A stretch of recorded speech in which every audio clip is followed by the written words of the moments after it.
मुझे आए दिन हेल्थ टॉपिक पर वीडियो बनाने के लिए कहा जा रहा है। यह वीडियो उन लोगों तक पहुंचाने की कोशिश आप सब कीजिएगा जो इन सब चीजों से परेशान है या भ्रमित है। आजकल एक चलन है हेल्थ कार्ड मतलब आयुष्मान कार्ड आदि या मेडिक्लेम लेना। जो बीमारी हमारे पास आई नहीं है, लोग आने वाली बीमारी का मेडिक्लेम लेते हैं और उसका हफ्ता भी भरते हैं। इस विषय पर विशेष जानकारी पाने के लिए मेरे YouTube चैनल पर मनुष्य बीमारी खुद बनाता है, व्यक्ति रोग एवं मृत्यु को स्वयं बुलाता है। बीमारी का प्रचार मत देखो, अवश्य देखें। विज्ञान मानता है 86% बीमारी नकारात्मक विचार से आता है, 4% बीमारी इस जन्म के किए गए खराब कर्म या पिछले जन्म के किए गए खराब कर्म की वजह से आता है, 10% बीमारी बाहर का बासी खराब खाना खाने से आता है। दवाई खाने से बीमारी हमेशा के लिए ठीक नहीं होता है, उल्टा बीमारी बढ़ता है। नहीं तो डॉक्टर को दवाई का डोज क्यों बढ़ाना पड़ता है। Doctor A.K. भट्टाचार्य का कहना है आधुनिक स्वास्थ्य विज्ञान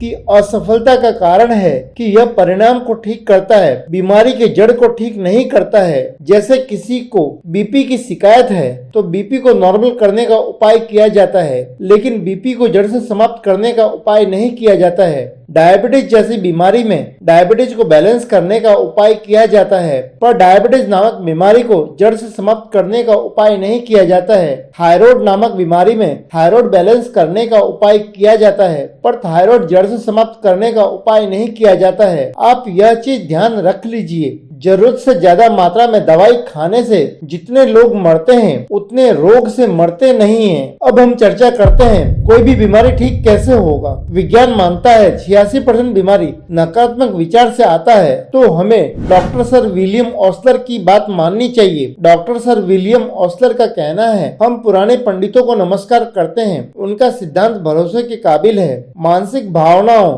एवं विचारों का पेट के आंतों पर गहरा एवं गंभीर असर पड़ता है। मन है तो मनुष्य है, इसीलिए मनुष्य को मात्र दवा पर ही आधार नहीं रखना चाहिए, बल्कि चलना फिरना घूमना तैरना आदि योग एवं आसनों की क्रिया से मन को अंकुश में लेना चाहिए। इसीलिए पुरुष या स्त्री को दवा के साथ परिस्थिति का भी इलाज करते रहना चाहिए एवं समाधान का रास्ता अपनाना चाहिए। लोग बीमारी को खुद पालते हैं, पोसते हैं। लोग डायबिटीज, बीपी, थायराइड, कैंसर जैसी बीमारी बताने में गर्व महसूस करते हैं। जिस बीमारी को जितना ज्यादा याद करेंगे वह बीमारी हमारे शरीर में उतना ज्यादा मजबूत पकड़ बनाती है। अपेंडिक्स पर एक तंदुरुस्त डॉक्टर थीसिस लिख रहा था। थीसिस लिखते लिखते पता चला उसे खुद अपेंडिक्स हो गया है, क्योंकि वह दिन रात उसी के बारे में सोचता रहता था। किसी बीमारी का कोई प्रचार नहीं देखे, नहीं सुने, क्योंकि सारी बीमारी का जड़ मनुष्य का विचार ही है। आप कितना भी अच्छा खाना खा ले, आपका विचार सही नहीं है तो बीमारी आना है। किसी भी बीमारी के बारे में रुचि पूर्वक सुनने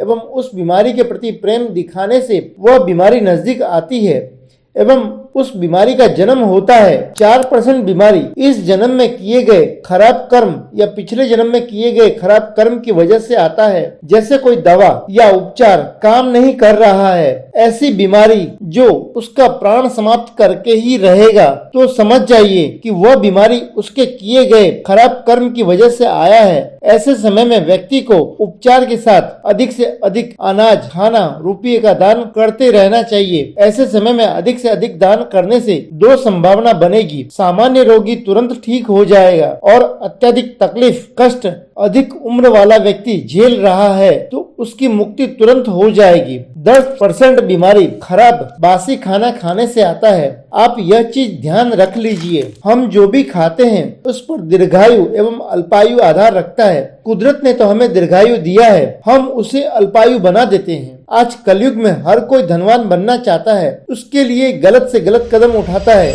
अधिकांश चीजों में मिलावट है। व्यक्ति की अधिकांश समस्या का जड़ उसका रसोई या किचन है। सबको अपने अपने खुराक या खान पान के हिसाब से बीमारी आती है, जैसे डायबिटीज, पेट में आंत की समस्या, खून की कमी, पेट में गैस, शरीर का मोटापा आदि। व्यक्ति अगर घर का साधारण खाना खाए तो यह सब समस्या से मुक्त हो सकता है। इस विषय पर विशेष जानकारी पाने के लिए मेरे YouTube चैनल पर अनाज पर विचारों का असर वीडियो अवश्य देखें। इस विषय पर चर्चा अधूरी है। चैनल पर नए हैं तो चैनल को सब्सक्राइब करें। वीडियो अच्छा लगा हो तो लाइक, शेयर और कमेंट जरूर करें। नमस्कार।